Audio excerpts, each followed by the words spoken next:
నిన్నటి దినాన్ని కీర్తనల గ్రంథము 1వ అధ్యాయము 1-2 వచనాలు మనం ధ్యానం చేసుకున్నాం. ఈరోజు 3వ వచనాన్ని మనం ధ్యానం చేయబోతా ఉన్నాము.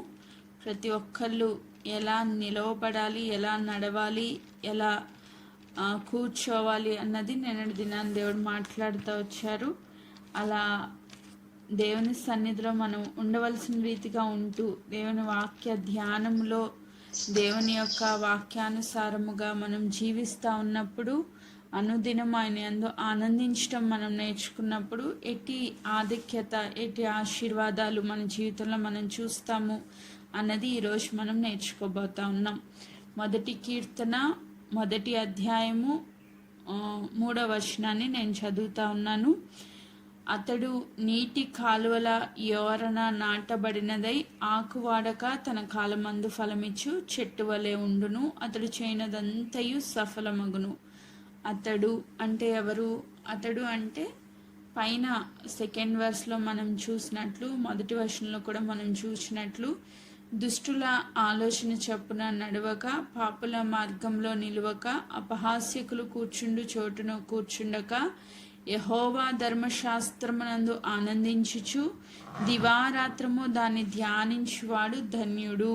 ఆ ధన్యకరమైన జీవితం కలిగిన వ్యక్తి అతడు అంటే దుష్టుల ఆలోచన చెప్పులు నడవలేనివాడు, పాపుల మార్గంలో నిలవలేనివాడు, అపహాస్యకులు కూర్చుండే చోట కూర్చోలేనివాడు, దేవుని వాక్యాన్ని దివారాత్రము ధ్యానించే వ్యక్తిని అతడు అని ఇక్కడ సంబోధిస్తూ ఉన్నారు. అతడు ఎలా ఉంటాడంట?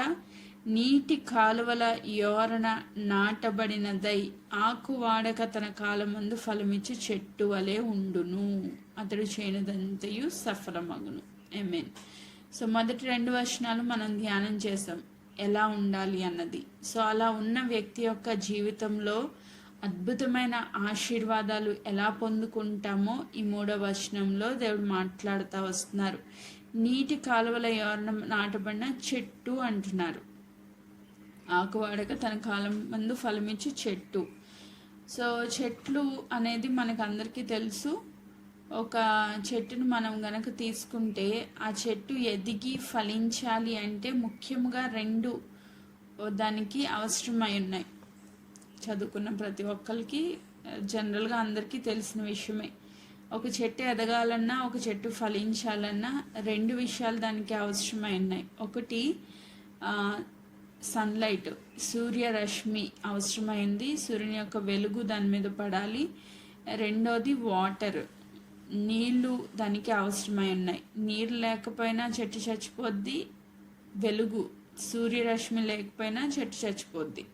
సో ఈ 2 ఖచ్చితంగా అవసరమై ఉన్నాయి. ఎందుకంటే ఈ రెండాటిని యూజ్ చేసుకుని, ఆ సూర్యుని నుంచి వచ్చే ఆ లైట్ యూజ్ చేసుకుని, అలాగే వాటర్ని యూజ్ చేసుకుని చెట్లు వాటంతట అవే ఫుడ్ని ప్రిపేర్ చేసుకుంటాయి. వాటి లోపల, ఆకుల లోపల వాటంతట అవే వాటికి కావాల్సిన ఆహారాన్ని ఉత్పత్తి చేసుకుంటూ ఉంటాయి. ఈ 2 ఎప్పుడైతే లేవో ఆ ఆకు ఫలించదు, ఎదగదు, వాడిపోతూ ఉంటుంది. సో ఆకు వాడకుండా ఉండాలి అంటే ఈ 2 ఖచ్చితంగా అవసరమై ఉన్నాయి. ఒకటి సూర్యుని వెలుతురు, రెండోది నీళ్లు. ఈ 2 అవసరమై ఉన్నాయి. సో ఈరోజు ఆత్మీయంగా కూడా మనము ఆకు వాడకుండా ఫలమిచ్చే చెట్టు వలె దేవుని సన్నిధిలో ఉండాలి అంటే మనకు కూడా ఈ 2 అవసరమే. ఎలా అవసరమని మనము ఒకసారి ధ్యానం చేసుకుంటే,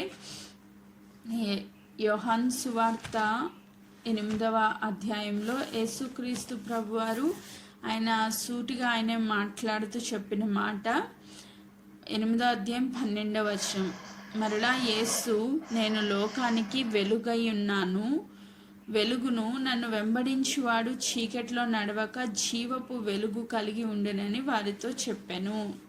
యేసుక్రీస్తు ప్రభువారు చెప్తున్న మాట, నేను లోకమునకు వెలుగును. ఆమేన్.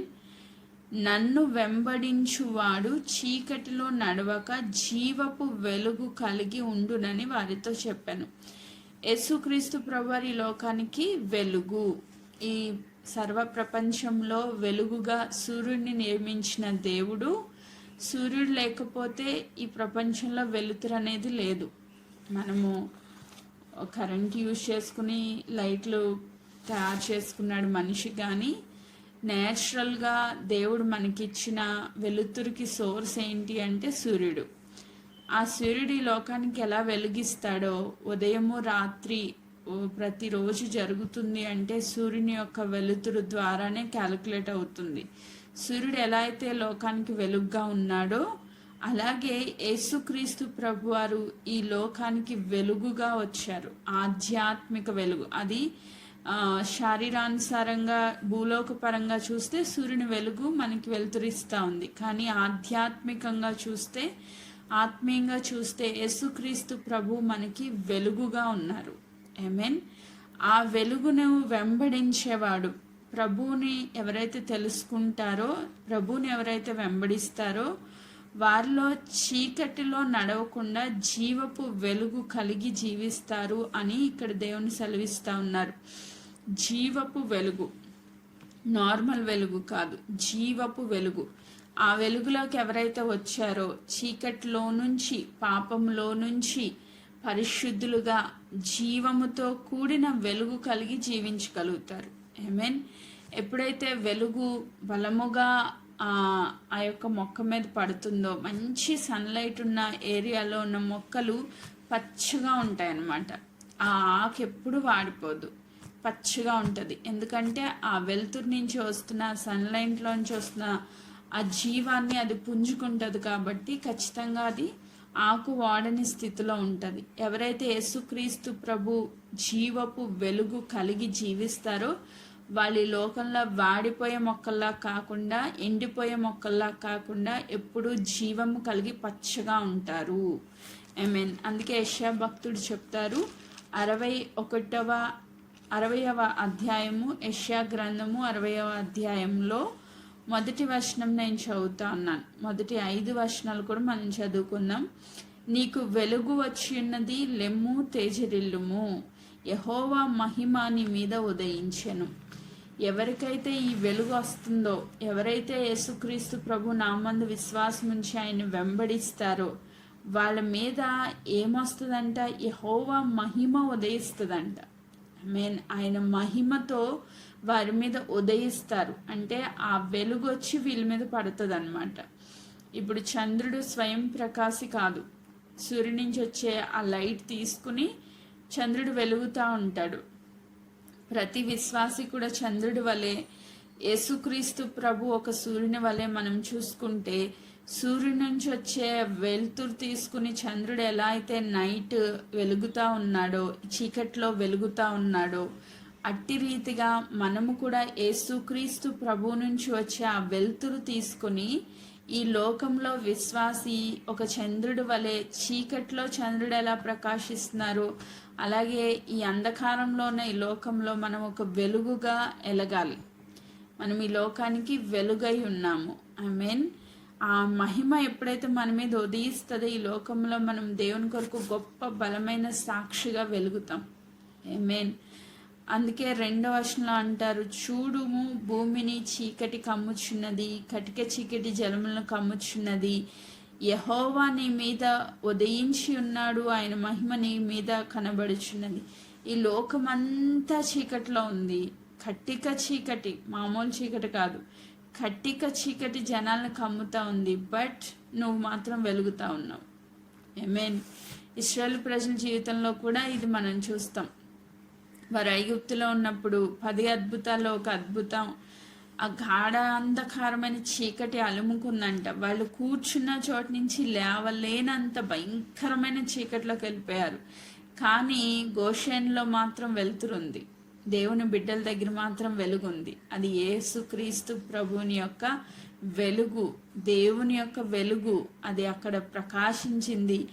ఆయన బిడ్డలు మాత్రం వెలుగులో ఉన్నారు, లోకంలో ఉన్న బిడ్డలు మాత్రం చీకటిలో ఉన్నారు. ఆమేన్. Praise God. ఈ దినాన్ని వెలుగులో ఉన్న మనందరినీ దేవుడు చెప్తున్న మాట 3వ వచనంలో, జనములు నీ వెలుగునకు వచ్చెదరు, రాజులు నీ ఉదయకాంతికి వచ్చెదరు. నువ్వు వెలుగులో ఉన్నావు కాబట్టి ఎవరైనా సరే నీ వెలుగులోనికి రావాలి తప్ప నువ్వు చీకటిలోనికి వెళ్ళడానికి అవకాశం లేదు. నువ్వు వెలుగుతూ ఉన్నప్పుడు, నీ సాక్ష్యాలు వింటా ఉన్నప్పుడు, నువ్వు దేవుని చేత ఉదయించబడుతూ ఉన్నప్పుడు అనేకులు నీ సాక్ష్యము ద్వారా దేవుని వెలుగులోనికి వారు కూడా వస్తారు. అంతే తప్ప నువ్వు చీకటిలోనికి వెళ్ళడానికి వీల్లేదు. ఆమేన్. ఇంకా చెప్తారు, కన్నులెత్తి చూడుము, 4వ వచనం. కన్నులెత్తి చూడుము, వీరందరూ కూడుకొని నీ యొద్దకు వచ్చుచున్నారు. నీ కుమారులు దూరం నుండి వచ్చుచున్నారు. నీ కుమార్తెలు చంకనెత్తబడి వచ్చుచున్నారు. నీవు చూచి ప్రకాశింతువు. నీ గుండె కొట్టుకొనుచు ఉప్పొంగును. సముద్ర వ్యాపారం నీ వైపు త్రిప్పబడును. జనముల ఐశ్వర్యము నీ యొద్దకు వచ్చును. నువ్వు ఎప్పుడైతే దేవుని వెలుగులో నడుస్తావో, నువ్వు నీ యొక్క ఫైనాన్షియల్ ప్రాబ్లమ్స్కి ఒక సొల్యూషన్ దేవుడు ఇచ్చేస్తారు. ఆమేన్. చాలామంది ఆర్థిక సంబంధమైన అప్పుల బాధల్లో, కష్టాల్లో, జాబ్స్ లేక చాలామంది బాధపడుతూ ఉండొచ్చు. అయితే దేవుడు చెప్తున్నారు, నువ్వు చూసి ప్రకాశింతు. నిన్ను దేవుడు ఒక వెలుగుగా ఈ లోకానికి ఇచ్చి ఉన్నారు. నువ్వు అప్పుల్లో కూరుకుపోవడం దేవుని చిత్తం కాదు. నువ్వు ఎలా ఉండాలని దేవుడు కోరుకుంటున్నారంటే, వ్యాపారాలు నీ వైపు త్రిప్పబడతాయి. జనముల ఐశ్వర్యం నీ వద్దకు వస్తుంది. జనాల ఐశ్వర్యం దేవుని నీ వద్దకు తీసుకుని వస్తారు. ఇది ఎలా జరుగుతుందండి? ప్రాక్టికల్గా అసాధ్యం కదా అని నువ్వు అనుకోవచ్చు, కానీ జరుగుతుంది. దీనికి నేను ఒక ఎగ్జాంపుల్ కూడా లాస్ట్లో చెప్తాను. అయితే నీ వైపు వ్యాపారాలు తిప్పబడేటట్లు దేవుడు చేయగలరు. ఎప్పుడు నువ్వు వెలుగులో, జీవపు వెలుగులో ఉండి దేవుణ్ణి వెంబడించినప్పుడు. ఆమేన్. ఇది మొదటిగా వెలుగు గురించి మనం చూసాం. ఇంకా 2వ కొరింథీయులకు రాసిన పత్రిక 4వ అధ్యాయంలో కూడా ఈ మాట చెప్తారు. మన హృదయములలో ఆయన వెలిగించెను అని ఒక మాట కూడా ఉంటుంది. 2వ కొరింథీయులకు రాసిన పత్రిక 4వ అధ్యాయము 3వ వచనం. 4వ అధ్యాయము 3వ వచనం. మా సువార్త మరుగు చేయబడిన ఎడల నశించి వారి విషయంలోనే మరుగు చేయబడి ఉన్నది. దేవుని స్వరూపి అయిన క్రీస్తు మహిమ కనపరచు సువార్త ప్రకాశం వారికి ప్రకాశింపకుండు నిమిత్తము ఈ యుగ సంబంధమైన దేవత విశ్వాసులైన వారి మనోనేత్రములకు గుడ్డితనం కలుగజేసెను. అంధకారంలో నుండి వెలుగు ప్రకాశించునుగా కాని పలికిన దేవుడే తన మహిమను గూర్చిన జ్ఞానమును యేసు క్రీస్తునందు వెల్లడిపరచుటకు మా హృదయములలో ప్రకాశించెను. ఆమేన్. ఎవరి హృదయాల్లో? విశ్వాసుల యొక్క హృదయాల్లో దేవుడు ప్రకాశించెను. ఆమేన్. సో ఈ వెలుగు తర్వాత రెండవది, ఒక చెట్టు ఫలించాలి అంటే రెండవది మనం చూసింది వాటర్. నీళ్లు కావాలి. నీళ్లు లేకుండా మొక్క ఎదగలేదు, తన ఆహారాన్ని తను ప్రిపేర్ చేసుకోలేదు, తనంతట తానుగా తన ఫుడ్ని ప్రిపేర్ చేసుకోలేదు. ఈ నీరు దేనికి గుర్తుగా ఉంది అని వాక్యం సెలవిస్తూ ఉంది అంటే, యోహాను సువార్త 7వ అధ్యాయము 37 నుంచి 39 వచనాలు కనుక మనం చదువుకుంటే, ఆ యోహాను సువార్త 7:37 నేను చదువుతున్నాను. ఆ పండుగలో మహాదినమైన అంత్యదినమున యేసు నిలిచి, ఎవడైనను దప్పిక గొనిన ఎడల నీ యొద్దకు వచ్చి దప్పి తీర్చుకొనవలెను. నా యందు విశ్వాసముంచువాడెవడో లేఖనం చెప్పినట్లు వాని కడుపులో నుండి జీవ జల నదులు పారునని బిగ్గరగా చెప్పాను. తన యందు విశ్వాసముంచువారు పొందబో ఆత్మను గూర్చి ఆయన ఈ మాట చెప్పాను. దేని గురించి ఈ మాట చెప్పారు అంటే, జీవ జల నదులు ఈజ్ ఈక్వల్స్ టు దేవుని ఆత్మ. జీవ జల నదులు ఈక్వల్స్ టు దేవుని ఆత్మ. దేవుని ఆత్మకు గుర్తు జీవ జల నది. సో ఈ నదీ ప్రవాహం పక్కన ఏదైతే చెట్టు నాటబడిందో అది ఆకువాడక తన కాలమందు ఫలమిచ్చే చెట్టు అని మనకి కీర్తనలో 3వ వచనంలో ఉంది. సో నీటి కాలువల యోరణ నాటబడినదై ఆకువాడక తన కాలమందు ఫలమిచ్చు చెట్టు వలె ఉండును. నీటి కాలువల యోరణ, నీటి కాలువ ఏంటి? దేవుని ఆత్మ, జీవ జల నది. సో ఆ నదికి గుర్తుగా ఉన్న దేవుని ఆత్మ ద్వారా ఎవరైతే సంధించబడతారో, ఆత్మ ప్రవాహంలోనిది ఎవరైతే త్రాగుతారో, ఆత్మలో నుంచి ఎవరైతే ఆ నీటి కాలువల యోరను నాటబడిన చెట్టు ఏం చేస్తుంది, ఆ వేర్లు బలంగా లోపలికి తన్నుకుంటాయి. ఆ నీటి కాలువలో నుంచి వచ్చే వాటర్ని ఇది పీల్చుకుంటూ ఉంటుంది. ఆ వాటర్ని యూజ్ చేసుకుని ఫుడ్ ప్రిపేర్ చేసుకుంటూ ఉంటుంది. తద్వారా ఆ మొక్క ఎదుగుతూ ఉంటుంది, అభివృద్ధి చెందుతూ ఉంటుంది, ఆత్మీయంగా పోషించబడుతూ ఉంటుంది, శారీరకంగా పోషించబడుతూ ఉంటుంది. ఆకులు పచ్చగా ఉంటాయి. నెక్స్ట్ దానిలో నుంచి ఫ్రూట్స్ కూడా వస్తాయి.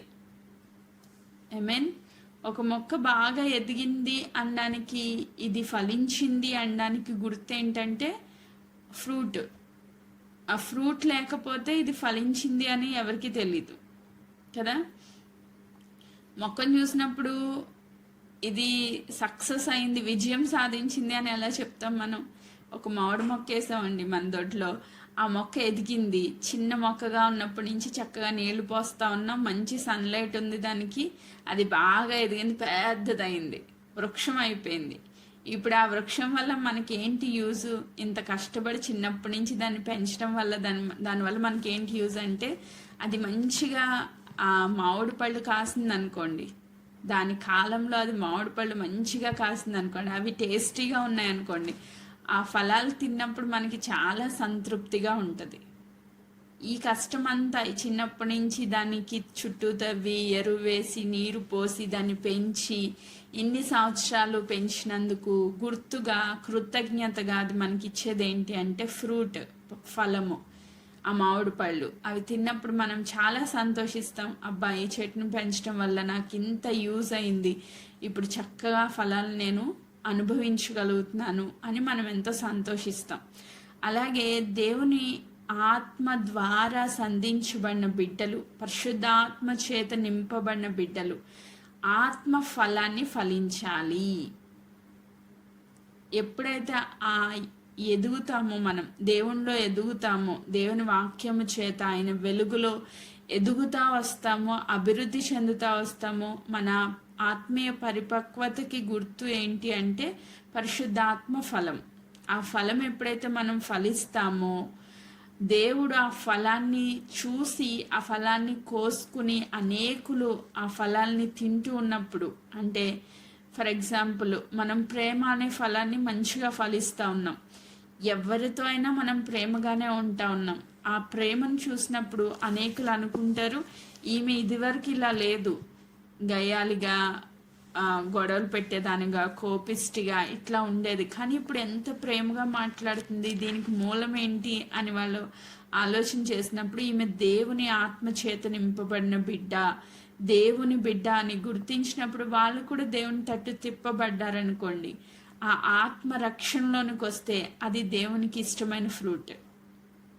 నీ ద్వారా నీ ఫలాన్ని తిన్న వ్యక్తి దేవుని తట్టు తిరిగితే, ఆ ఆత్మ రక్షణ పొందితే, దేవుడు ఆ ఆత్మను బట్టి పరలోకంలో ఆయన సంతోషిస్తారు.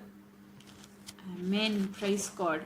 దేవుని ఆత్మ చేత నింపబడిన బిడ్డల యొక్క ముఖ్య ధ్యేయం ఏంటి అంటే ఆత్మ ఫలాన్ని ఫలించి ఆ ఫలాల ద్వారా దేవునికి ఒక ఆత్మ రక్షణలోనికి నడిపించబడ్డం.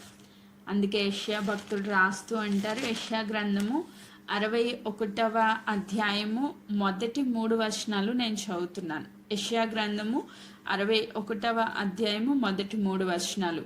ప్రభువగు యెహోవా ఆత్మ నా మీదికి వచ్చి ఉన్నది, దీనులకు సువర్తమానం ప్రకటించుటకు యెహోవా నన్ను అభిషేకించెను.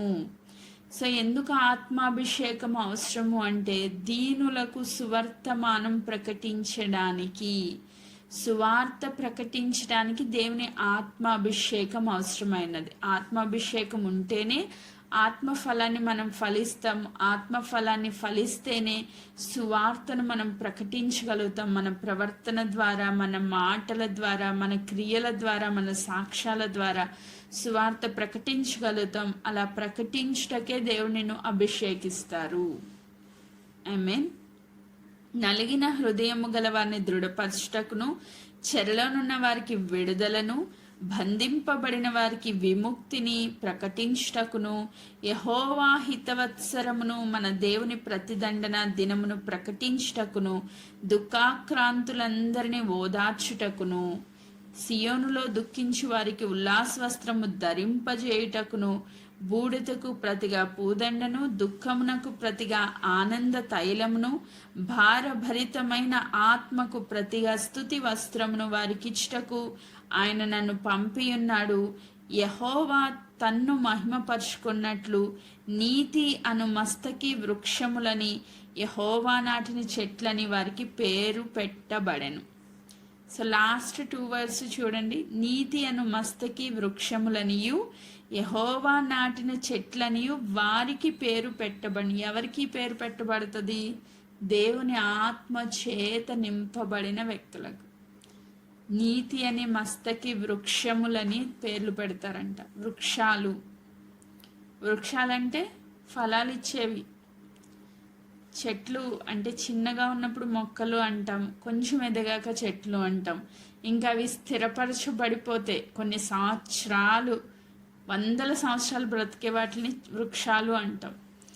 సో నువ్వు ఎప్పుడైతే దేవుని ఆత్మ చేత నింపబడి స్థిరపరచబడి సువార్త ప్రకటించే వ్యక్తిగా మార్చబడతావో అప్పుడు దేవుని సన్నిధిలో నీకు వచ్చే నేమ్ ఏంటంటే నీతి అనే మస్తకి వృక్షములని, యెహోవా నాటిన చెట్లని వారికి పేరు పెట్టబడెను. ఆమేన్. ఈరోజు దేవుని ఆత్మ చేత నింపబడిన ప్రతి బిడ్డ, ఇలాంటి పరిచర్య చేస్తున్న ప్రతి బిడ్డ ఎలాంటి పరిచర్య? నలిగిన హృదయాలను దృఢపరచాలంట. మన జీవితాలు ఎలా ఉన్నాయంటే మనమే నలిగిపోయి ఉన్నాం. వేరే వాళ్ళని దృఢపరచడానికి మనమే నలిగిపోతూ ఉన్నాం.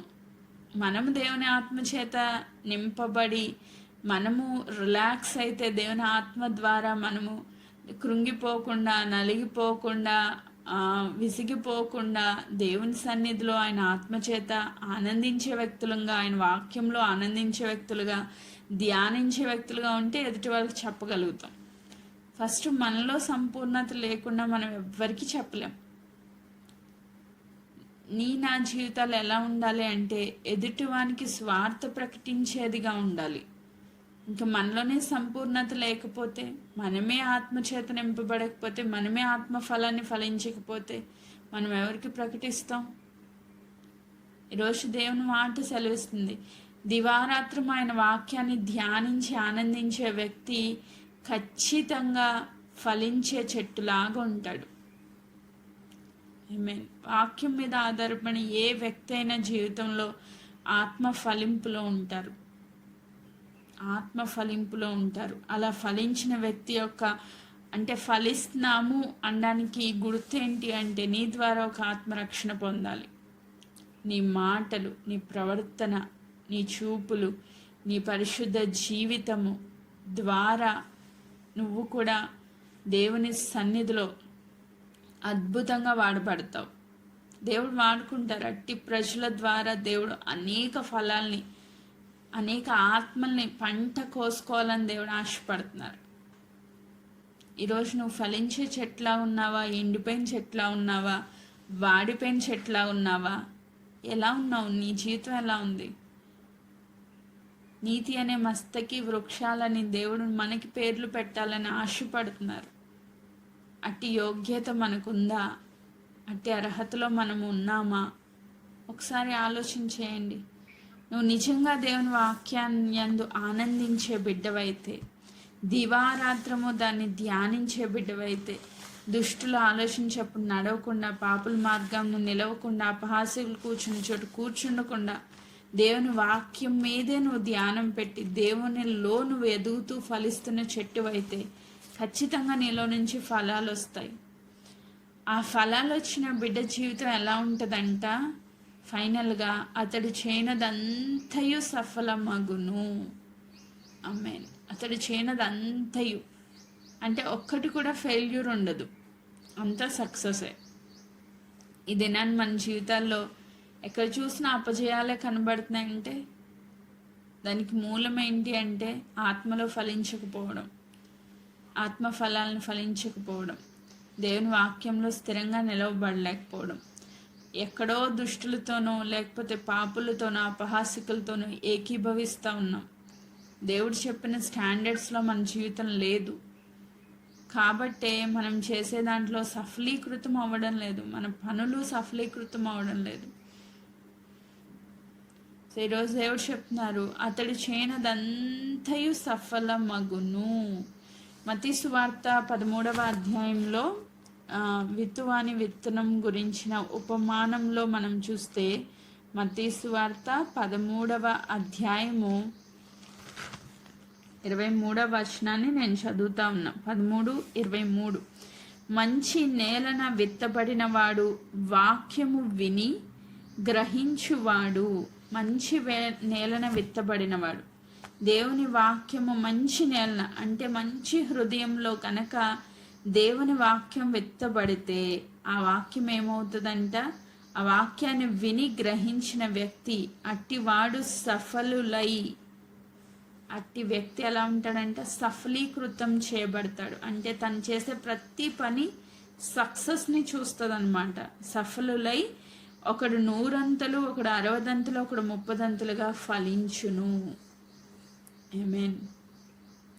నిజంగా నీ జీవితంలో, నీ హృదయంలో ప్రతిరోజు మనము మన గ్రూప్లో, లేకపోతే నీ రెగ్యులర్ డైలీ పోర్షన్లో, లేకపోతే చర్చ్కి వెళ్తున్నప్పుడు దైవజనుల ద్వారా చెప్పబడిన వాక్యంలో, లేకపోతే నీకు సమయం ఉన్నప్పుడు యూట్యూబ్లో నువ్వు వింటున్న వాక్యంలో, ఆ వాక్యము నీ హృదయంలో గనక పడితే, నాటబడితే, ఆ హృదయాన్ని మంచి నేలగా గనక నువ్వు ఉంచుకోగలిగితే ఆ వాక్యము విన్న బిడ్డ జీవితంలో ఖచ్చితంగా ఫలభరితంగానే ఉంటుంది.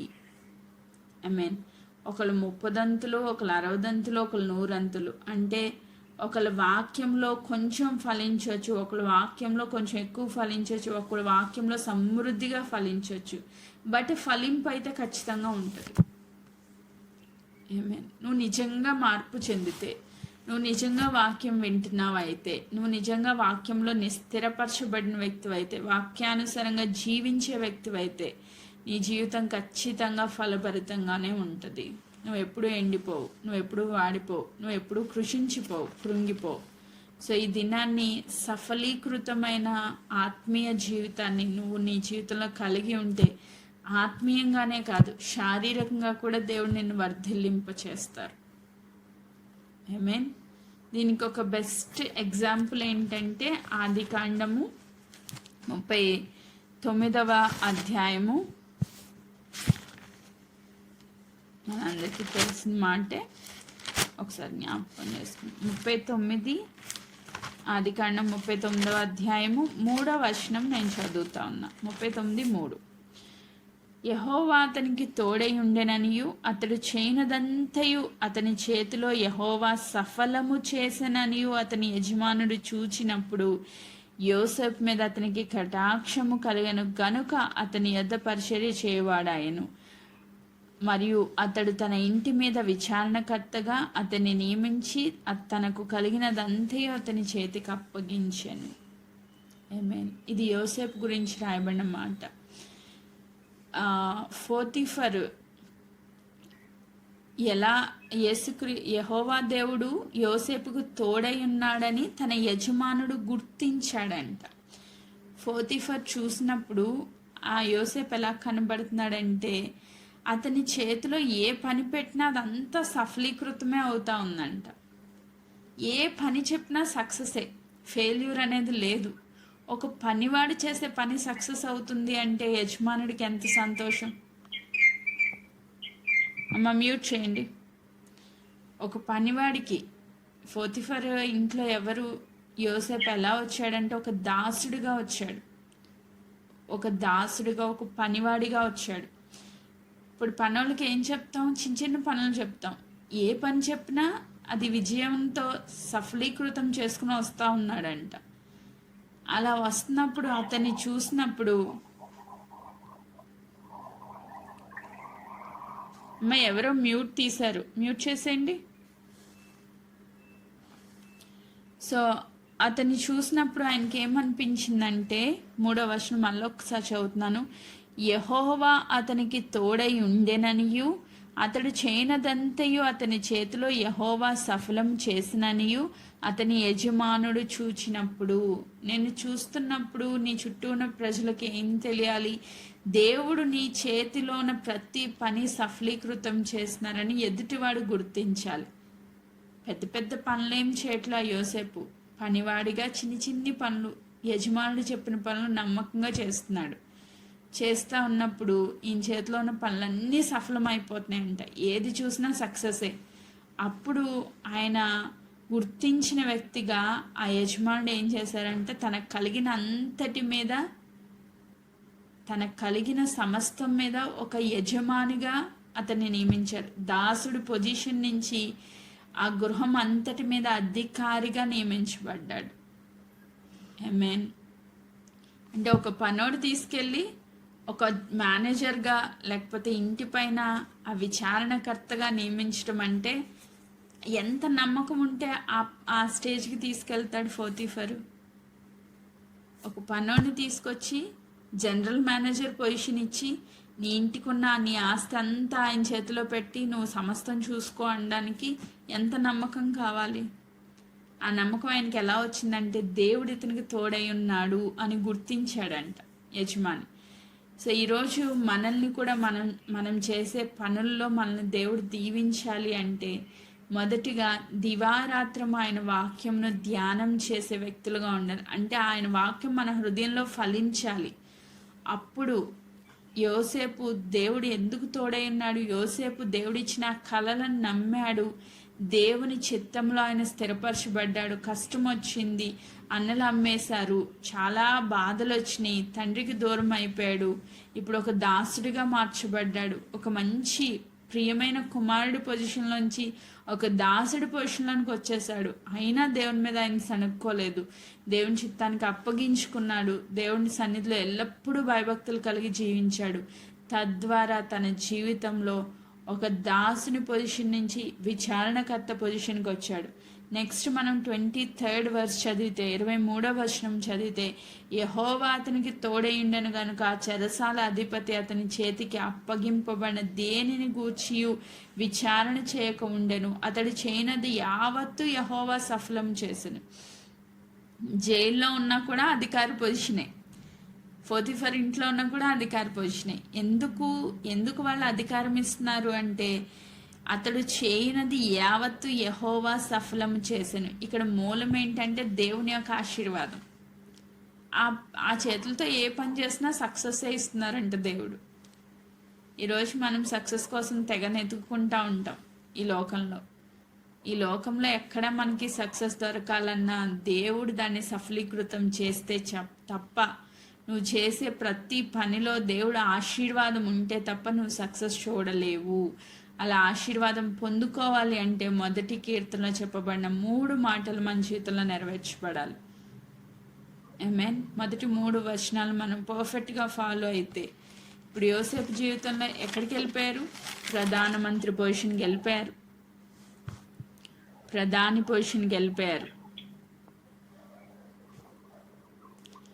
ప్రధానమంత్రి పొజిషన్కి తీసుకెళ్ళడానికి రీజన్ ఏంటి అంటే కేవలం ఆయన దేవుని యందు భయభక్తులు కలిగి జీవించడమే.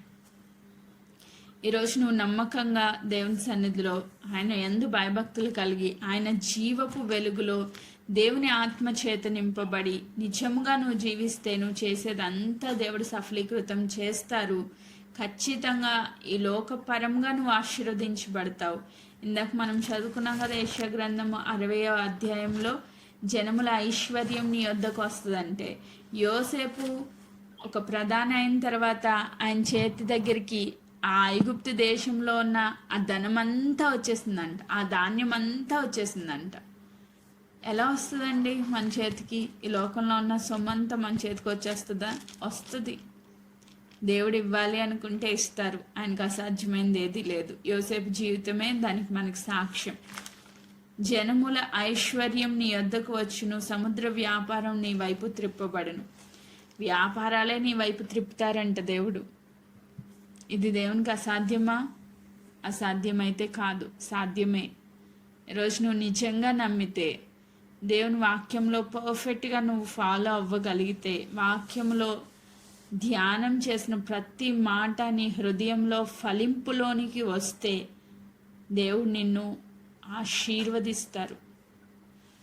నీతి అనే మస్తకి వృక్షములని, యెహోవా నాటిన చెట్లని నీకు పేరు పెట్టబడుతుంది.